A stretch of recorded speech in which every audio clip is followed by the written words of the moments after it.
नमस्कार, आप देख रहे हैं एक्स्ट्रा डोज। बिहार में एक बार फिर से सियासत उफान पर है। जैसे जैसे विधानसभा चुनाव नजदीक आते जा रहे हैं वैसे वैसे सियासी पारा बढ़ता जा रहा है। बिहार में घमासान भी बढ़ता जा रहा है। राजनीतिक एक तरीके से कह लें कि आप जो जुबानी जंग है वो तेज हो रही है और एक दूसरे पर छिटाकसी भी हो रही है और पुराने दौर की भी बात हो रही है। इसी पुराने दौर को लेकर हम चर्चा करने जा रहे हैं कि नीतीश कुमार को लेकर तेजस्वी यादव का दर्द छलका है। तेजस्वी एक सभा को संबोधित कर रहे थे और उसमें उनका दर्द छलका जब नीतीश कुमार और तेजस्वी यादव की एक जोड़ी बिहार में बनी थी और ये जोड़ी 2 बार बनी लेकिन ज्यादा दिनों तक टिक नहीं पाई।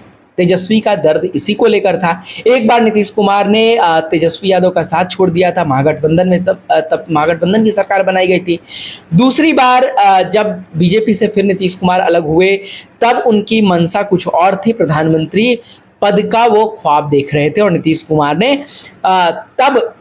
कुमार पोस्टर बॉय बनकर निकले थे इंडिया गठबंधन का फॉर्मेशन हुआ प्रधानमंत्री नरेंद्र मोदी की सरकार को रोकने के लिए कि तीसरी बार ये सरकार ना बने।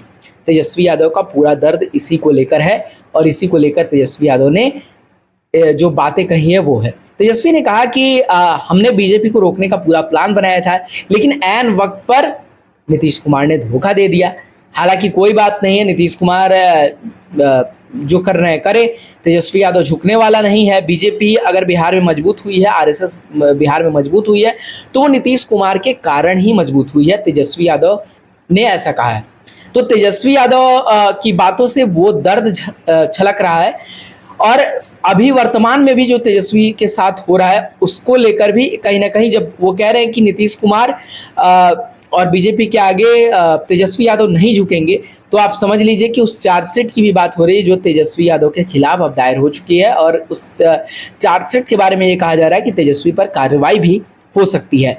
तो तेजस्वी यादव का जो दर्द है वो चार्जशीट को लेकर भी और उस दौर को भी लेकर है जब वो डिप्टी सीएम थे और अचानक से नीतीश कुमार ने उनका साथ छोड़ दिया, पूरा मिशन खराब हो गया। आप सोचिए ना कि इंडिया गठबंधन, अगर नीतीश कुमार इंडिया गठबंधन में होते तो इस बार जो सांसद जीत कर गए हैं, तेजस्वी के सांसद कम जीत कर गए, जेडीयू के फिर से सांसद 12 जीत के गए हैं और बीजेपी भी इस पूरे गेम में कहीं ना कहीं इस बार चैंपियन रही है बिहार में। भले उत्तर प्रदेश में मात खाए बीजेपी ने लेकिन बिहार से अच्छे नतीजे बीजेपी को मिले। पूरे इंडिया अलायंस को टक्कर एनडीए ने अच्छा दिया और यहाँ चिराग पासवान की पार्टी हो या जीतन राम मांझी की पार्टी हो, सबने अच्छा किया है। चिराग पासवान का तो 100% का स्ट्राइक रेट है और इसको लेकर विधानसभा में भी अब जोर आजमाइश होगी। आप इस पर हम वीडियो बनाने जा रहे हैं, आप देखिएगा अगला वीडियो हमारा इसी पर होगा कि चिराग पासवान क्या स्टैंड लेने वाले हैं। बहुत एक तरीके से उभर कर बड़े नेता के तौर पर वो उभर रहे हैं तो क्या उनके तेवर और तल्ख हो गए हैं नीतीश कुमार को लेकर और बीजेपी को भी क्या वो आंख दिखाने लगे हैं, इस पर भी हम बात करेंगे। फिलहाल इस टॉपिक को कंटिन्यू करते हैं। तो तेजस्वी यादव का दर्द जो है वो कहीं ना कहीं इसी को लेकर है कि वो जो चाहते थे वो नहीं हुआ। वो चाहते थे कि इस बार अगर नीतीश कुमार उनके साथ होते तो नीतीश कुमार के पास एक सॉलिड वोट बैंक है। भले ही वो अपने दम पर बिहार में सरकार नहीं बना पाते हैं, वो अपने दम पर सांसदों को जिताकर नहीं बेच पाते, लेकिन उनके पास एक ऐसा वोट बैंक है जो जिसके साथ भी जुड़ जाता है वो एक मैजिकल इफेक्ट हो जाता है कि वो गठबंधन जो है उसमें एक मजबूती आ जाती है। और वो या तो बिहार में विधानसभा के चुनाव होते हैं तब ऐसा देखा जाता है या लोकसभा के चुनाव होते हैं तब भी ऐसा देखा जाता है कि नीतीश कुमार के सांसद भी जीत जाते हैं और विधायक भी जीत जाते हैं। हालांकि नीतीश कुमार ने पिछले विधानसभा में बीजेपी पर आरोप लगाए थे कि बीजेपी ने चिराग पासवान को आगे करके और उनका गेम खराब कर दिया। लेकिन बात जो आप समझिए इस बात को लेकर है कि नीतीश के पास जो वोट बैंक है वो कहीं ना कहीं उसकी जरूरत बीजेपी को भी है और उसकी जरूरत आरजेडी को भी है। नीतीश कुमार के पास महिलाओं का अच्छा खासा वोट बैंक है बिहार में, क्योंकि महिलाएं मानती हैं कि उनके विकास में नीतीश कुमार का योगदान है। क्योंकि अपराध जब कम हुए थे नीतीश कुमार के आने के बाद बिहार में तो महिलाएं इसको बहुत अच्छे बदलाव के तौर पर देखती हैं और उनका जो प्रतिनिधित्व बिहार में हर क्षेत्र में बढ़ा है तो उसके लिए भी वो नीतीश कुमार को मानती हैं जिम्मेदार। आप जब स्वयं सहायता समूहों की बात करेंगे, जब आप ग्रामीण क्षेत्रों में जाएंगे तो वहां आप पाएंगे कि नीतीश कुमार की महिलाएं जमकर तारीफ करती हैं, चाहे वो शराबबंदी हो। आपको यकीन नहीं होगा कि शराबबंदी से जो सबसे बड़ा इफेक्ट पड़ा है वो यही है कि महिलाएं जो है वो बहुत खुश हैं और उनका मानना है कि उनके घर में घरेलू हिंसा बहुत कम हुई है। उनके जो पैसे बर्बाद होते थे, जैसे महिलाएं कमा कर ला रही हैं और उसको पुरुष जो है घर के वो बर्बाद कर रहे हैं, वो नशे के कारोबार में उसे झोंक रहे हैं, या फिर वो कोई गलत काम कर रहे हैं। तो कहीं ना कहीं महिलाएं मानती हैं कि उनके जीवन स्तर में नीतीश कुमार के कारण बदलाव हुए हैं। और उसके बाद आप आ जाइए, एक बुद्धिजीवी वर्ग जो है वो भी नीतीश कुमार को ऐसा मानता है कि उन्होंने बिहार में विकास किया है। भले कुछ लोग नीतीश कुमार को अब पसंद नहीं कर रहे हैं क्योंकि उनकी एज भी हो गई है, और नीतीश कुमार के राजनीति में वो अब पैरामीटर नहीं है जिस पर नीतीश कुमार पहले काम करते थे। और वो अब एक तरीके से जो नीतीश कुमार का सिंबल है तीर, अब नीतीश कुमार के तर्कस में वैसे तीर नहीं रहे हैं जो पहले नीतीश कुमार जिस तरीके से निशाने साधते थे। तो आप इस तरीके से समझिए कि नीतीश कुमार के पास अभी भी वोट बैंक है, मुस्लिमों के वोट नीतीश कुमार को अभी भी मिल रहे हैं।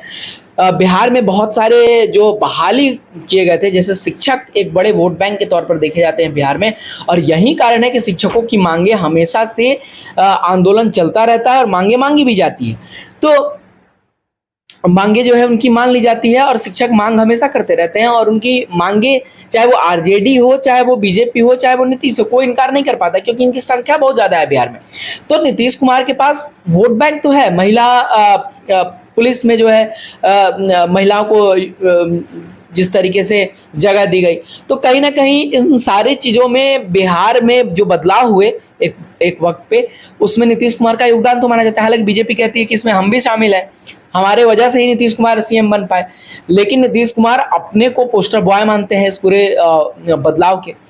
और आरजेडी का जो वो दौर था जिसे जंगल राज कह के नीतीश कुमार संबोधित करते हैं, बीजेपी संबोधित करती है, वो अब जितना समय बीतता जा रहा है उसका इफेक्ट जो है वो कम होता जा रहा है। और जैसे जैसे ये इफेक्ट कम होगा, तेजस्वी यादव के हक में है, क्योंकि तेजस्वी यादव के अगर उनके पूरे करियर पे कहीं एक बाधा है, सबसे बड़ा ब्रेकर है, स्पीड ब्रेकर तेजस्वी यादव के करियर में, चाहे वो जितनी भी मेहनत कर ले, वो वही उस दौर की छवि जो है, वो आरजेडी की छवि, वो अभी भी उनके साथ चिपकी हुई है।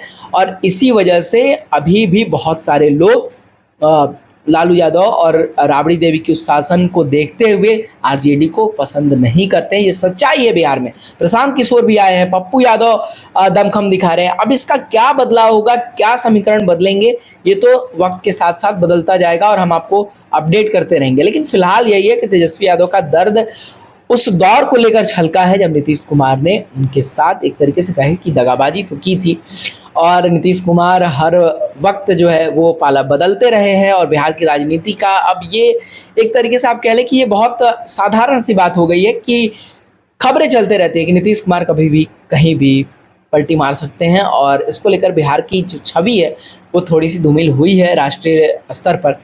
तो अब बिहार में क्या बदलाव होता है राजनीति में, ये देखना होगा। धीरे धीरे जैसे जैसे मामले उभरते रहेंगे हम आपको अपडेट देते रहेंगे। देखते रहिए एक्स्ट्रा डोज।